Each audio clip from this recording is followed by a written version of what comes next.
இன்னைக்கு நமக்கு உண்ணியப்பம் எப்படி செய்யறதுன்னு பார்க்கலாம். அதுக்கு நான் 1 கப்பு பச்சரிசி ஒரு 5 மணிக்கூரா ஊற வச்சிருக்கிறேன். இப்போ இந்த இதுக்கு தண்ணி எல்லாம் வடிகட்டிட்டு இதை மிக்சியில் அரைச்செடுக்கலாம். இது கூடவே 2 ஏலக்காய், ஒரு சின்ன பீஸ் சுக்கு, ஒரு பழம், கொஞ்சம் தண்ணி விட்டு தான் அரைக்கலாம். சால்ட்டு கொஞ்சம், ஜீரகம் ஒரு நுள்ளு, கொஞ்சம் தண்ணி. இது கூடவே 1/4 கப் மைதா, இதையும் இப்போ அரைச்செடுக்கிறேன். இப்போ கொஞ்சம் வெல்லம் எடுத்து இதை நமக்கு இப்போ மெல்ட் ஆக்கி எடுக்கலாம்.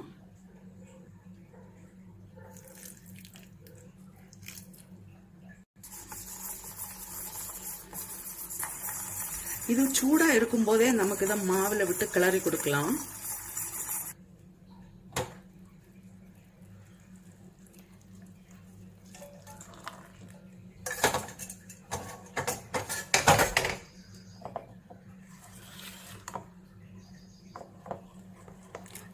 கிராம் அரிசிக்கு 100 கிராம், 100லேருந்து 125 கிராம் வெல்லம் கரெக்டா இருக்கும்.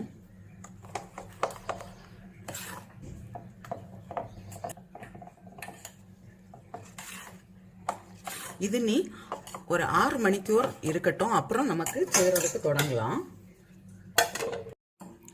மாவு அரைச்ச 6 மணிக்கூர் ஆகியாச்சு. இப்போ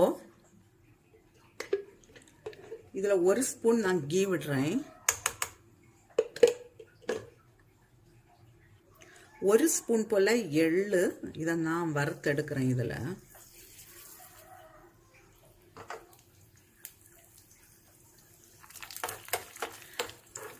தேங்காய் இருந்ததுன்னா இப்போ இந்த டைம்ல அதுவும் கூட போட்டு வறுத்தெடுக்கலாம்.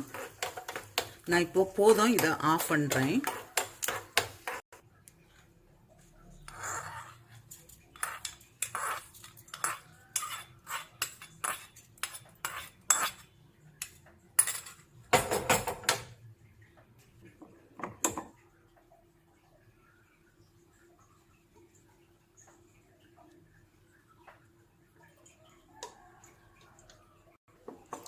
இப்போ ஆயில் வந்து நல்லா சூடாகியாச்சு.